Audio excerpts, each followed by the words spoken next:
Quarta-feira e em direto da Rádio Voz dos Açores, do nosso programa Quarta Frequência.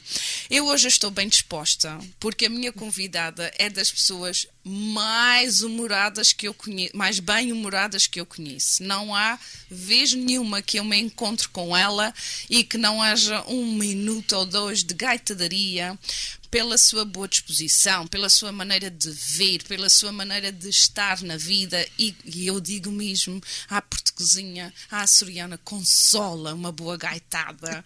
Eu acho que é uma alegria, é levar uma vida muito leve, é uma vida muito fresca e principalmente é com um grande sorriso na cara que nós vamos nos desembaraçando desta vida. E agora questiono. Filipa Miranda, sendo psicóloga, como é que se consegue ser assim tão bem disposta? Eu só sou bem disposta porque sou psicóloga. Ai, estou a brincar. Olha, Fábio, obrigada por convite. Compreendes isto tudo então? Compreendes isto tudo aí à volta com essa boa disposição? E olha, antes de rir do que a gente anda a chorar para aí nos campos. Não é bem assim. O chorar alivia. Deixar as pessoas chorarem para baixo, coitadinhas. Mas não esquecer a boa disposição? Sim. É assim, eu sou bem disposta, mas eu também tenho dias maus, atenção, por amor de Deus. Não comecem para aí a pensar que eu ando aí aos saltinhos a pensar que o mundo é todo cor-de-rosa, que ou infelizmente tem perfeita noção do que é que se anda aqui a passar no mundo, não é? Principalmente pela minha profissão. Mas sim, eu acho que a forma como nós encaramos as situações, e já aqui entrando na psicologia, sabes como é que é isso hoje? Tem que começar logo aqui. Da forma como nós interpretamos as situações, também vai aqui ajudar ou não a forma como nós vamos reagir. Se bem dispostos, mal dispostos, mais felizes, menos felizes, não é? Mas eu também não posso deixar agora de lembrar-me assim de repente. Tu, feliz ou infeliz, já passaste aqui nesta rádio. É verdade. Conta-nos um bocadinho desta tua aventura aqui na Rádio Voz dos Açores. Qual era o programa? Se fazias sozinha, se era acompanhada? Então, isso foi muito engraçado, porque eu acabei o curso em 2010, minha Nossa Senhora. Acabei o curso em 2010 e depois vim para cá, fiz o meu curso profissional da Ordem para poder exercer-me e, entretanto, estava naquele tempo em que só fazia privados e voluntariado. Então tinha algum tempo livre. E eu tinha uma amiga que trabalhava aqui, que é a nossa Rosa Paulina, grande jornalista, que agora está em Lisboa, e que disse, não é que vir fazer um programa de rádio comigo para aqui? E disse, e não sei, nunca fiz nada disso. Paulo Fábio, a gente fez o primeiro programa e foi brutal. Todas as semanas na sua rádio falamos de psicologia sem tabus. Venha explorar a psicologia com as doutoras Filipa Miranda e Mónica Nunes. Todas as terças-feiras, pelas 14 horas, coloque as suas questões e encontre o seu equilíbrio. Eu amei, porque senti-me super bem. Assim, também estava a falar de algumas coisas que percebia, não é? E obviamente que preparava, atenção, e não sei de tudo sobre a psicologia e ainda bem que nós queremos evoluir. E então, como eu gostei tanto, a partir daquele dia nós fazíamos um programa todas as semanas. Entretanto, a Rosa segue a sua vida. E eu não quis ficar sem o programa. Então, fiz com uma colega minha, que é a Mónica, e fizemos as duas, que era o explorar a psicologia. Entretanto, eu arranjei um trabalho fixo em 2015 e deixei de ter tempo. Já foi difícil de enquadrar a rádio. Filipa, mas agora, tendo em conta que eu já te conheço já há cerca... Eu já estou cá há 14 anos, já devo-te conhecer para aí há 10. Para aí? Para aí há 10 anos, porque foste das primeiras pessoas que eu conheci por aqui, se queres que te diga, nem sei como, mas... Eu lembro perfeitamente como é que a gente se Então conheceu. diz lá, como é que foi? Queres que te diga? Diz-me, se não for assim tão Eu mal, não podes sei. contar. Conta devagarinho. Ai, que medo. Nos meus tempos em que eu tinha muito tempo livre, porque eu estava só a fazer privado e voluntariado, eu ia fazer as minhas comprinhas de legumes à Praça do Mercado, Duque de Bragança. E quem é que estava lá? Sim. Eras tu. E a gente então conheceu-se E tu, como tinhas a tua... a associação. tinhas a tua banca com material, com Sim, coisas sim, feitas sim, por sim, ti, e eu amei tudo o que tu tinhas lá. Eu acho que comprei-te um colar e uns brincos, porque, não é? Eu adoro essas coisas. E a gente começou a falar, tipo, foi aqueles cliques, tipo... Então foi aí. Eu Lembro tinha o perfeito. meu artesanato na banca do Exatamente, o teu mercado artesanato. e estava lá e tive até um ano lá. Filipa, nada acontece por acaso e a verdade é que desta bancazinha do mercado até hoje já muita coisa aconteceu e a verdade é que nós temos tido eu acho que nós noutra vida devíamos ser uma coisa qualquer, que não sei o que é, mas também não precisa saber que já passou. Exatamente. Interessa É agora. o que está aqui. Se tu reparares, para já eu fui, de alguma maneira fui acompanhando o teu percurso. Ora, às vezes muito alto, outros muito baixo, outro andamento muito médio. Independentemente desta montanha russa, como é que tu consegues manter esta boa disposição? Tu tens uma luz muito natural, ou seja, tu não és indiferente a ninguém. Onde tu vais, a tua presença, lá está, és muito, muito própria. Como é que tu consegues manter este estado de tu refletes uma paz, uma boa disposição? Ou seja, eu estou a olhar aqui para este monte de botões na minha frente e tenho as luzes a andar abaixo e acima. Ou seja, parece que o teu sistema também é assim, está sempre muito equilibrado, independentemente da face de vida que estejas a passar. Isto é de ti? Ou já foram ferramentas da profissão? Antes de mais, muito obrigada pelos elogios.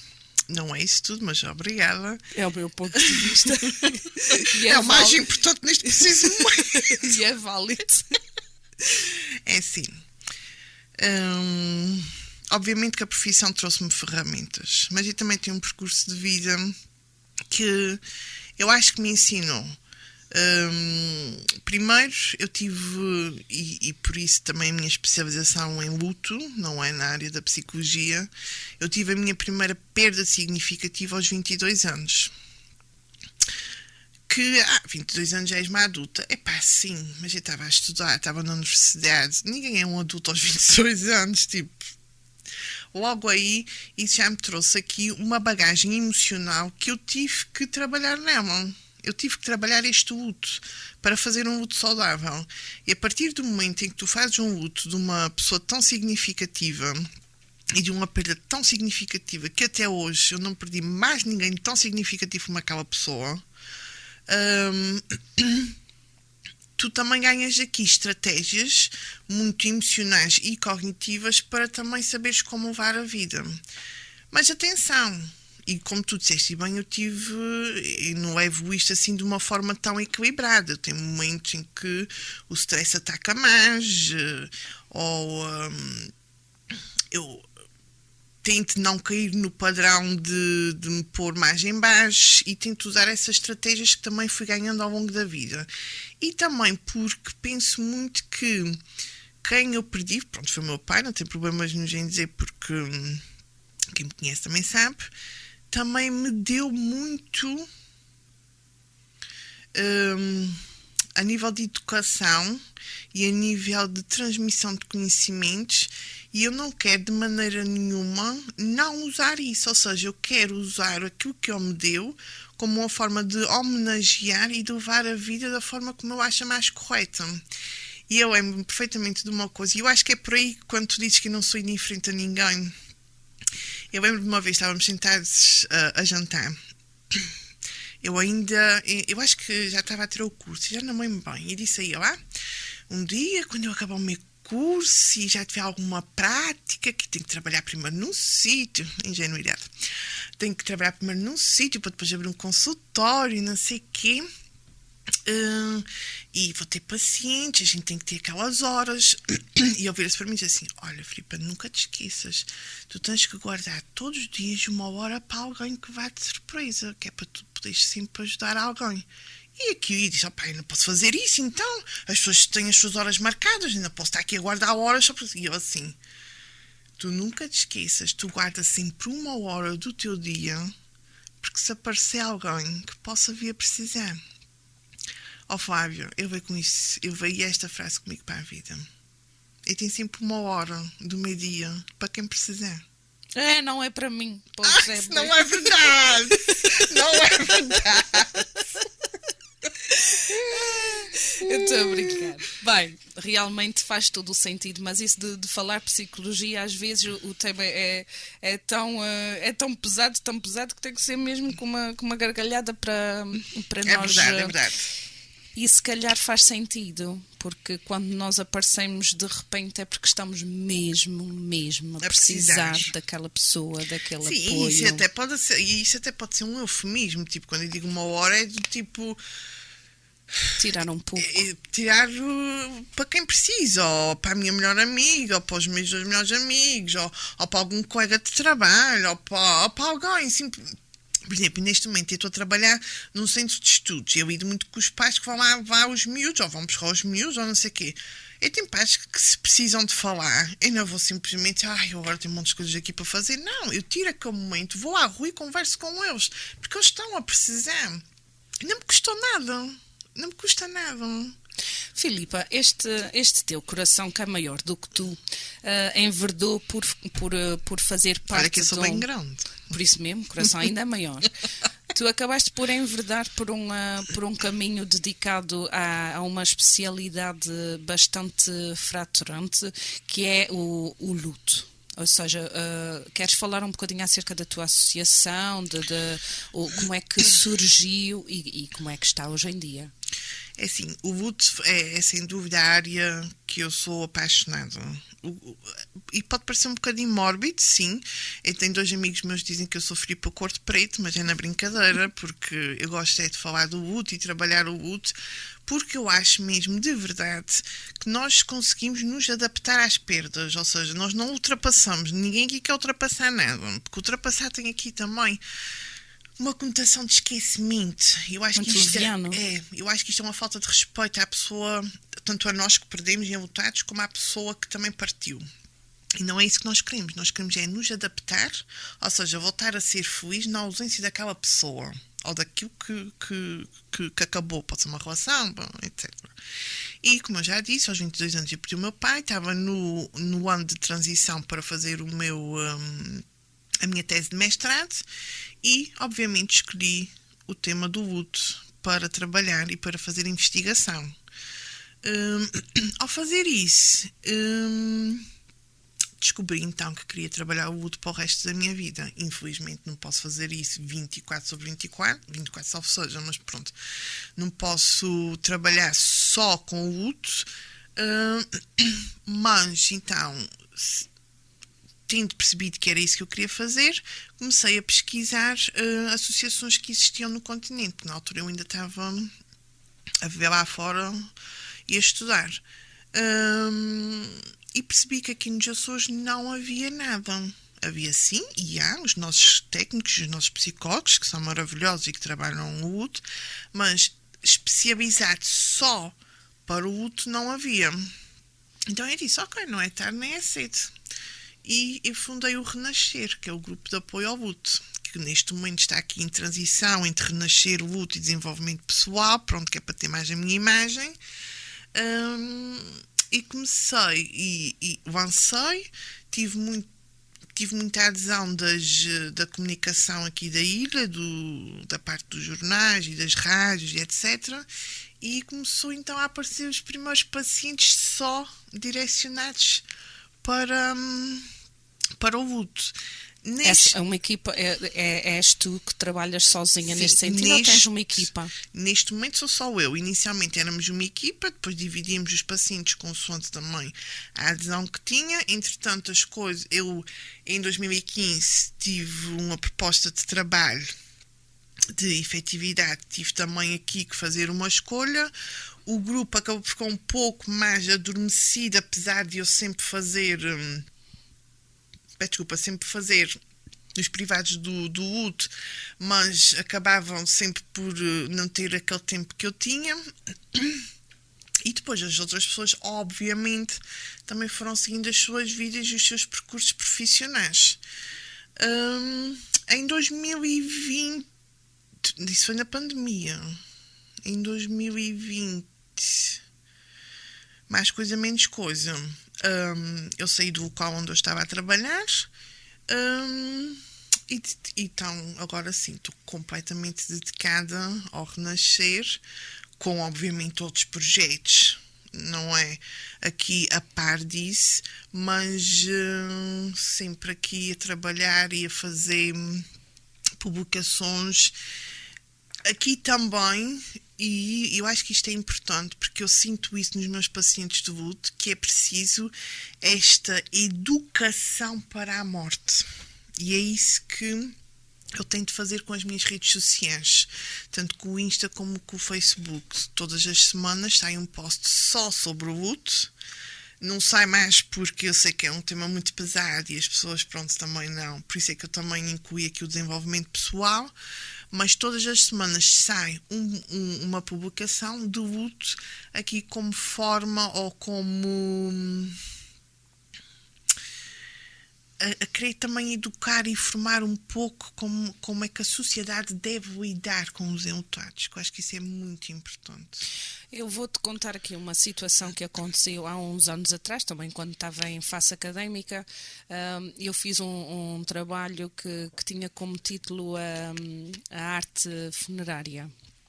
E parte do meu tempo eu passei em digressão pelos cemitérios aqui da nossa Ilha Terceira, ao ponto de fotografar tudo e de interpretar tudo, os significados de tudo, até que percebi que aquele trabalho talvez não criasse o impacto social que supostamente fazia parte do percurso daquele trabalho, que seria realmente depois divulgar.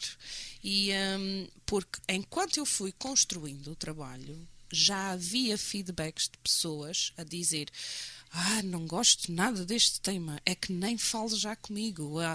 Não me fales de mortes, não me fales de cemitérios, não me fales de nada disso. Uhum. No fundo, o que é que faz com que a pessoa evite um tema que é o mais certo desde que se nasce? Ou seja, eu não sei quem disse, mas li numa parte qualquer que desde o dia que nós nascemos começamos a morrer. Logo, se é algo tão natural, o porquê de evitar isso? Por duas razões. Primeiro, porque o ser humano está a ser confrontado com a sua própria mortalidade. Ou seja, ninguém quer morrer. Não vamos aqui falar da parte suicídios e assim, porque isto é outra coisa. Mas ninguém quer morrer. E ao nós falarmos de morte, estamos a nos lembrar e a consciencializar e a tornar racional que nós um dia vamos desaparecer e que vamos morrer. E depois ainda pior, nós não sabemos como é que vai ser, não sabemos se vai ter dor e não sabemos para onde é que vamos. E o desconhecido assusta.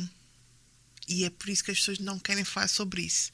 E este exemplo que tu deste, desculpa, é extremamente interessante, Quando eu fundei o grupo do luto aqui na ilha, eu fiz digressão literalmente por todas as juntas de freguesia, casas de povo e centros de dia de Angra do Heroísmo, e nunca mais me vou esquecer de um centro de dia em que eu fui apresentar o grupo do luto, e quando as pessoas se aperceberam do que é que eu ia falar, elas disseram logo: menina, se é para falar de morte para a sua saúde, vamos falar de carnaval. Eu nunca mais me vou esquecer disso. E a gente até, na altura, estava com a Mónica, que chegou a fazer rádio aqui comigo. A gente riu-se. E a gente realmente, acho que nem sequer chegámos a falar. A gente só disse: a gente fundou isso, se precisarem de ajuda, tem aqui os nossos cartões, não sei o quê. Porque a gente até ficou alcançadas, porque as pessoas não estão preparadas para falar disso. Porque não querem ser confrontadas com a realidade que vão morrer, e não estão preparadas para pensar e racionalizar o que será que isto vai acontecer, como é que vai acontecer. E isto está errado, Flávia. Porque assim, eu não estou aqui a preparar ninguém para a morte, salvo seja. Eu não estou preparada para morrer, nem estou preparada para que ninguém dos meus morra. Agora, nós devemos estar preparados, sim, para lidar e conversar e falar com quem perde, porque nós não estamos preparados. Os enlutados ouvem disparates. E é isso que pelo menos as pessoas devem ter, essa sensibilidade e esta empatia. Filipa, outra coisa que me está aqui a ocorrer é quando alguém morre, na minha experiência, eu nunca sei o que dizer. Pois. Eu acho nem que tu, nem... aquelas situações de morreu alguém tão importante na tua vida, perdeste alguém tão importante na tua vida, e eu vou dizer coragem, força. Não. Eu fico sem saber o que dizer e às vezes nem digo. Então é o melhor... Prefiro um abraço, um beijo, e não digo nada porque eu acho que não há palavra à superfície da terra que possa sequer apaziguar aquele sentimento de dor. O que é que recomendas fazer nesta situação? Olha, eu vou primeiro dizer o que é que eu não recomendo. Há certas frases que ativam emocionalmente o enlutado. E quando eu digo ativam, eu estou a dizer que pode-lhes pôr com alguns sentimentos desagradáveis. Como, por exemplo, ficarem um bocadinho irritados. Como, por exemplo, tens de ser forte. Não, ninguém tem que ser forte, porque aquela pessoa acabou de perder uma pessoa significativa. Não tem que ser forte. Aquela pessoa naquele momento tem que sofrer. Ponto. Ok? Por isso, não, ninguém tem que ser forte. Sabes, é a vida, é a lei da vida. A gente está aqui para isso, é para morrer. Não, ok, sim, estamos aqui é para morrer, mas ninguém está preparado para perder uma das pessoas mais importantes da sua vida. Por isso, não, o enlutado não quer ouvir esta conversa. Já era velhinha. Exatamente. Ou estava a sofrer, se for de doença prolongada. E vou dizer isso está melhor com o Nosso Senhor. Sim, outra também. Porque, e isto é importante, e deixa-me fazer esta parte, que é, a partir do momento em que alguém perde alguém, passa aqui a redundância, as crenças que tinham estão a ser abaladas. Nós naquele momento não sabemos que tipo de crença é que aquele enlutado tem. Por isso não vamos falar de religião, porque nós não sabemos como é que aquele enlutado está neste nível. Ok? A não ser que o enlutado, sim, puxe a conversa. Aí sim nós devemos continuar, se quisermos. Relativamente ao estar velhinho, eu estava a sofrer tanto, ninguém, por muito que esteja a fazer o luto já da doença, está preparado para aquela morte. Porque a gente não se pode esquecer de uma coisa. Mesmo que a pessoa esteja numa cama, a pessoa está ali. Ok? E nós habituamos-nos a ver a pessoa ali. A morte leva a esta parte física. Por isso, o enlutado nunca está preparado para a morte. Por isso, já era velhinho, já estava a sofrer muito, não sei o quê. Isso também não. O que é que eu sugiro? Lamento muito a tua perda. Estou aqui se tu precisares. Ou há alguma coisa que eu possa fazer por ti? Ou então, não se diz absolutamente nada. Dá-se um abraço, toca-se na mão, dá-se um beijinho, senta-se ao lado da pessoa, porque muitas vezes isto acontece ali na altura dos velórios ou do funeral. O estar sentado e colocar a mão na mão da outra pessoa, ou no ombro, ou na perna, é mais do que suficiente. Até porque cada um é como cada um e a reação É completamente individual. pode variar, não é? Completamente. As reações podem e vão variar tendo em conta imensos fatores que têm a ver com o luto, mas também com a individualidade de cada pessoa. Filipe, há outra situação que às vezes é muito comum e muito dividido. Há pessoas que perante a morte estão no velório e gritam e berram às vezes nós até pensamos que é demasiado, e outras que o silêncio e a ausência de lágrimas é total. O que é que pode estar a acontecer nas duas situações? Isto é interessante porque isto vai até um pouco ao encontro da minha tese de mestrado, que eu quis fazer a comparação das reações entre os jovens adultos e os adultos. E aquilo que eu percebi foi que os jovens adultos têm reações muito mais intensas. E isso vai aí ao gritar. Eu já vi pessoas a atirarem-se frente do caixão, a estar sempre a dar beijinhos no corpo, a dar a mão, pronto. E isso para algumas pessoas são reações muito intensas, ok? O que é que leva a isso? Primeiro é o grande sofrimento que a pessoa está a sentir. E depois é o não querer desligar. O não querer desligar, e aquela dor tão intensa tem que sair para fora. E para muitas pessoas o sair para fora é o gritar, é o espernear. Há pessoas que se atiram para o chão, já vi pessoas a desmaiarem. Pronto. Isso é o querer que a dor saia. Porque quando me vêm à consulta só me vêm pedir uma coisa: tira-me esta dor. Porque é uma dor física. E é muito interessante que há um alemão, que eu ainda vou dizer o nome porque eu ainda falo alemão, mas que ao estudar o luto e ao estudar a mão, inventou mesmo um termo a dizer que o luto é uma dor física. Porque a dor é tão forte e tão intensa que parece que estamos mesmo a ter uma dor física. E é por isso que as pessoas atiram-se para o chão e gritam e têm essas reações tão intensas. Por outro lado, temos pessoas que não choram. E ainda bem que tu tocaste nisso, porque quando as pessoas não choram, parece que não estão a sofrer. E isto é errado. E acho que as pessoas não devem tomar este julgamento à partida, porque pode fazer parte da sua individualidade, naquele momento, estarem apáticas. Porque uma das reações à perda pode ser a apatia. E a apatia é o estar ali, de corpo presente, sem chorar.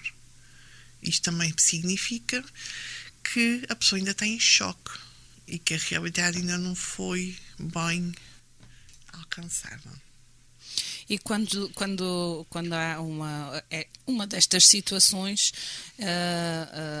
há ali um bloqueio, mas quando a pessoa chega até ti, ou posteriormente a essa situação de bloqueio, consegues quebrar a pedrinha e fazer o eliminar a dor, ou apaziguar a dor? Aquilo que nós fazemos é trabalhar, pronto, é trabalhar o luto, digamos assim. E é através, obviamente, aqui de teorias e de... como é que eu ia dizer? Tarefas, digamos assim, em que, por exemplo, a primeira tarefa que nós temos que trabalhar é a consciencialização da realidade. E há pessoas que nos chegam à consulta que racionalmente sabem que aquela pessoa não está mais cá, mas que emocionalmente ainda vão à procura dela. Ou seja, não existe ainda uma consciencialização da perda. E isto é preciso ser trabalhado. E isto é só a primeira tarefa. E depois temos o processamento da dor. Tem que trabalhar, a pessoa tem que sofrer. E isto é uma coisa que as pessoas não compreendem. E a sociedade também não compreende. E a família não compreende. Que é, a pessoa tem que sofrer. E depois há muito aquela conversa que é, não chores. Tens que passar isto à frente. Tens que não sei o quê. Olha que vais entrar em depressão.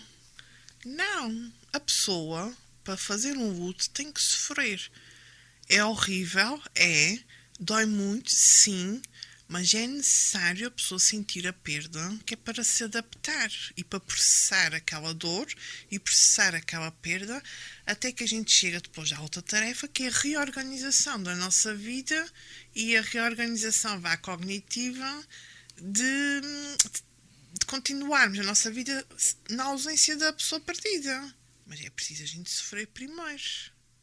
Filipa, quando a gente fala em luto, e há bocadinho disseste que há realmente várias situações que nos conduzem à situação de luto. Nós podemos perder um familiar, luto. Podemos perder um companheiro por divórcio, por traição, luto.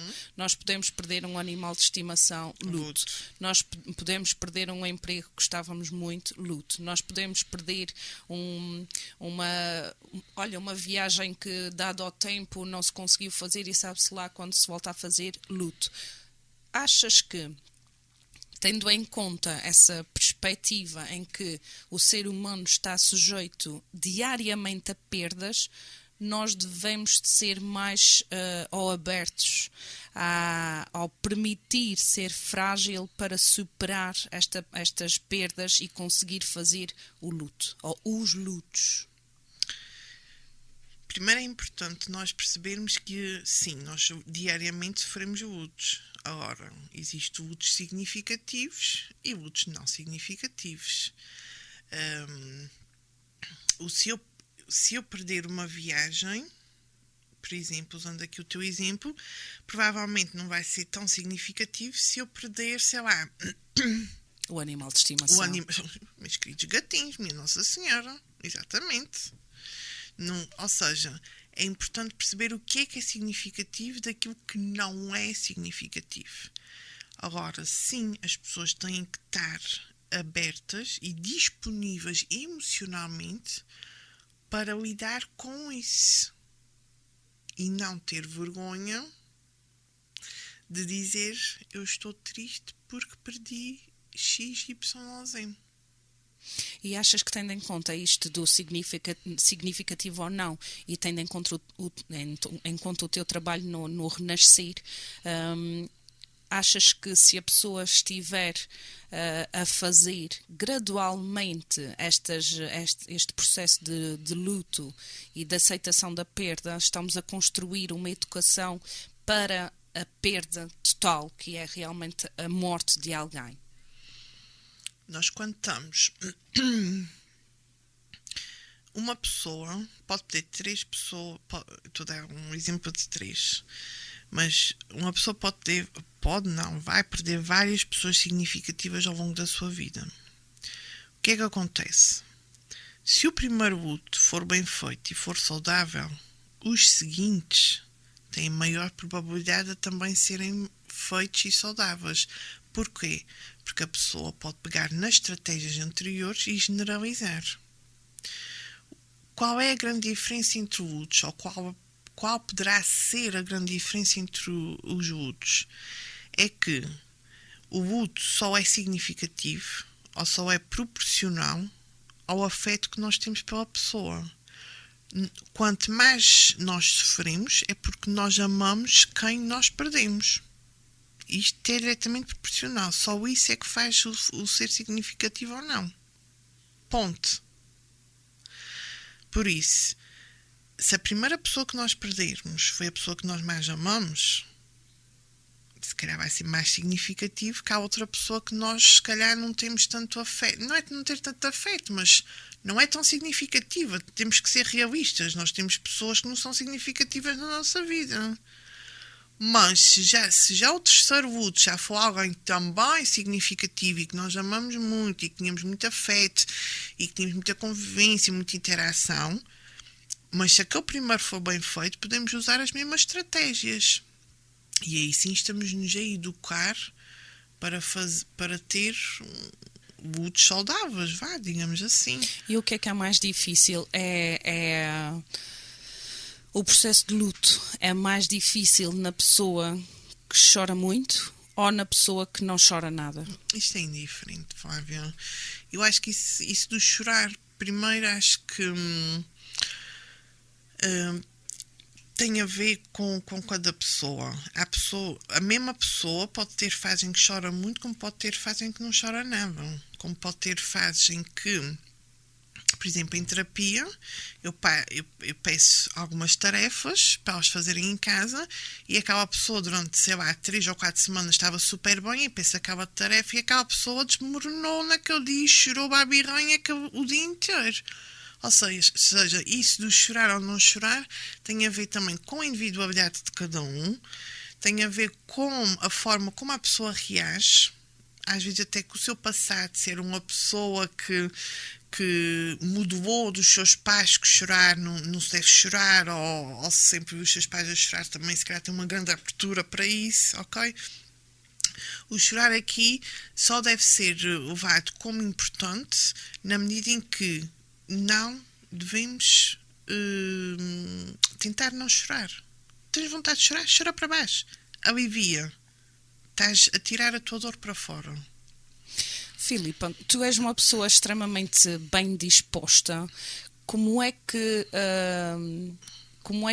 não sei se a pergunta será bem esta, mas como é que este tema tão negro não interfere na tua maneira de viver? Ou seja, não ficas abalada com tanta dor?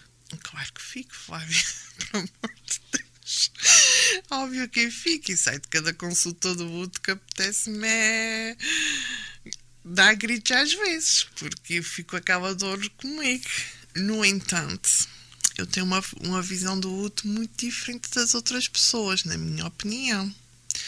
Porque eu vejo o luto como um caminho para nós sermos felizes. Ou seja, se nós formos capazes e quisermos trabalhar o nosso luto, nós podemos voltar a ser bem dispostos, a estar bem, a viver bem com quem ficou, com os nossos amigos, de uma forma feliz.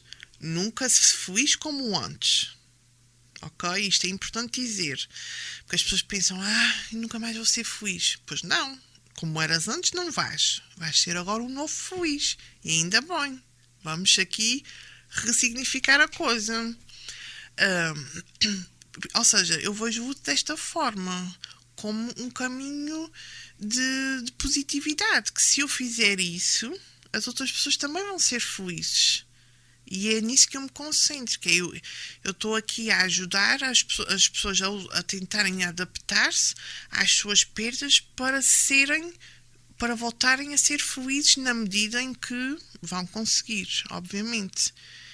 E eu acho que isto para mim é a parte positiva e a minha perspectiva do luto mais positiva. Agora, dizer que não me abala, claro que me abala, tanto é que eu dou as minhas consultas na Marrarinha, que é o centro de estudos onde eu trabalho, e as pessoas veem, quando eu saio de uma sessão, vê-se logo quando é uma ação de psicologia do luto e quando não é uma ação de psicologia do luto.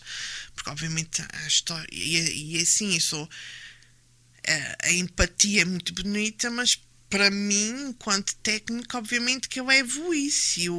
Eu sinto a dor e eu sinto a dor ainda mais porque eu já senti aquilo por alguém que eu perdi. Ou seja, a minha empatia ainda vai mais longe. Por isso, sim, abala-me muito. Mas depois eu penso no melhor, ou na big picture, que é isto é para uma boa causa, isto é para aquela pessoa ficar bem. Eu quero ajudá-la a ficar bem. Vamos ver para a perspectiva mais positiva. E a saudade? Ai, a saudade. como é que nós, passando... também já perdi o meu pai, vai fazer agora também, perdi aos 21. Como é que nós conseguimos, e eu falo por mim, para já nem sei se fiz o luto quando devia, nem sei se ainda fiz, não sei se está para fazer, porque é um campo muito, muito delicado do sentir. Como é que nós conseguimos viver com uma saudade tão presente?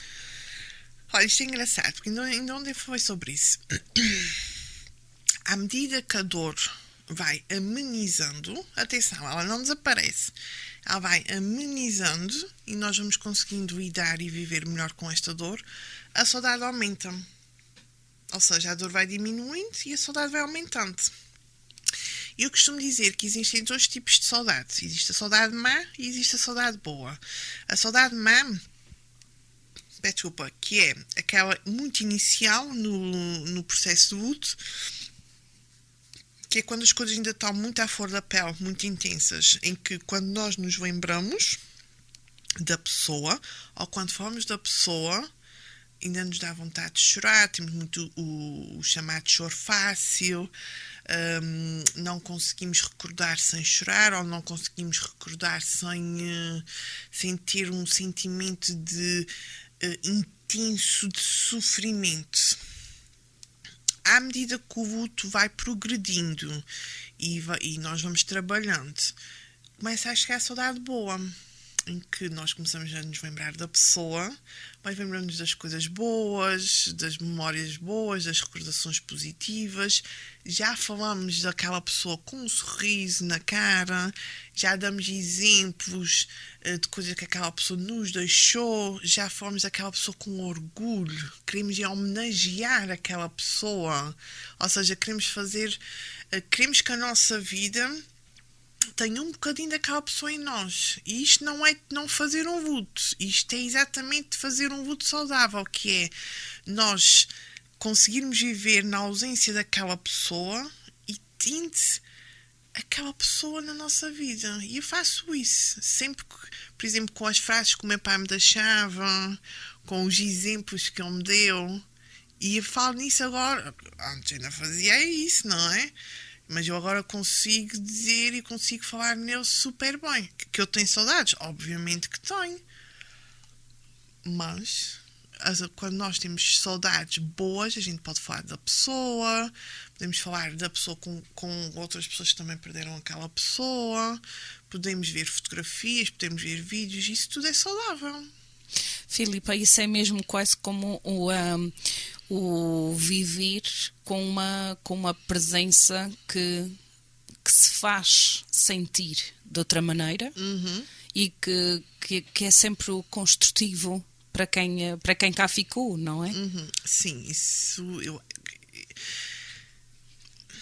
o que eu vou dizer não tem nada a ver com espiritualidade nem nada disso, mas sim, a pessoa tem que fazer daquela pessoa que partiu parte da sua vida de uma forma saudável e reestruturada. É que é mesmo isso que é outra tarefa que nós trabalhamos na psicologia e no luto, que é o ressignificar daquela morte, daquela perda. Por exemplo, no meu caso, é o homenagear todos os dias aquilo que ele me deu, que foi o meu curso, o exemplo, a educação, o fazer sempre pelo outro. Olha, que eu acho que ele fez um bom papel. Fez. O tempo que cá esteve foi o suficiente para pôr no mundo uma filha assim tão bem disposta, a espalhar agora entre o luto, a espalhar uma luz de esperança. E já estamos mesmo no final da nossa entrevista, já não há esperança para estender mais o tempo ou para dar mais uma gargalhada à outra, mas ainda assim pedia para à luz da psicologia e à luz do teu grupo Renascer, uma palavra para quem esteja a atravessar uma situação de perda, seja lá ela qual for, mas que tenha uma dimensão, como tu bem disseste várias vezes, significativa. Ninguém deve passar um luto sozinho. E toda a gente merece ajuda. E não há vergonha em pedir ajuda. E é por isso que o renascer existe. Nem precisa ser o renascer. Pode ser alguém do seu grupo de apoio, porque toda a gente tem uma rede de apoio, ou espero que muita gente tenha uma rede de apoio. Pode ser a sua família, pode ser um técnico, pode ser técnico de psicologia, obviamente, mas ninguém tem que passar por um luto sozinho. Bem, e chegamos ao fim então da nossa entrevista. Agradeço-te imenso por esta riquíssima partilha. Imprescindível, porque a morte é certa. É verdade. Tanto como o nascer, olha, foi certo nascer, agora já passou o primeiro minuto do nascer, vamos então nos preparar para o morrer. Que quanto mais tarde melhor, porque temos mais que fazer e hoje não dá jeito nenhum. Hoje não dá jeito nenhum. Muito menos agora no carnaval, Flávia, por amor de Deus. Agora no carnaval. Agora não dá jeito nenhum. Dá.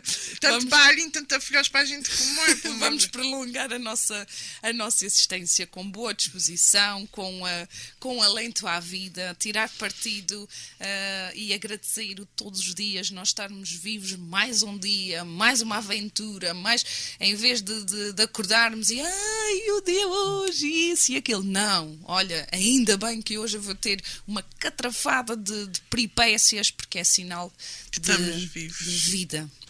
E não é nada mais, nada menos que um dom, e quando nós recebemos um dom, temos que, ou devemos de estimá-lo e de respeitá-lo. E a nossa gaitada, claro, faz parte desta estima pela vida e também pela partilha desta vida com o outro.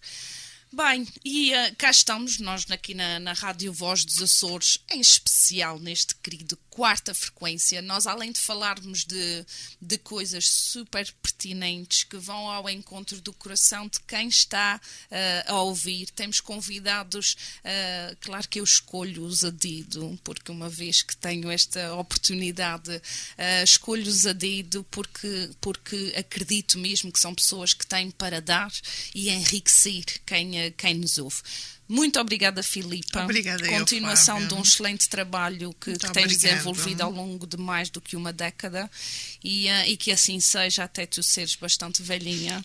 E se tivermos que morrer no lado de lá do desconhecido, não me apareças, faz favor. Já chega. Já chega esta vida longa. Muito obrigada a todos e acima de tudo, procurem a cada dia serem felizes.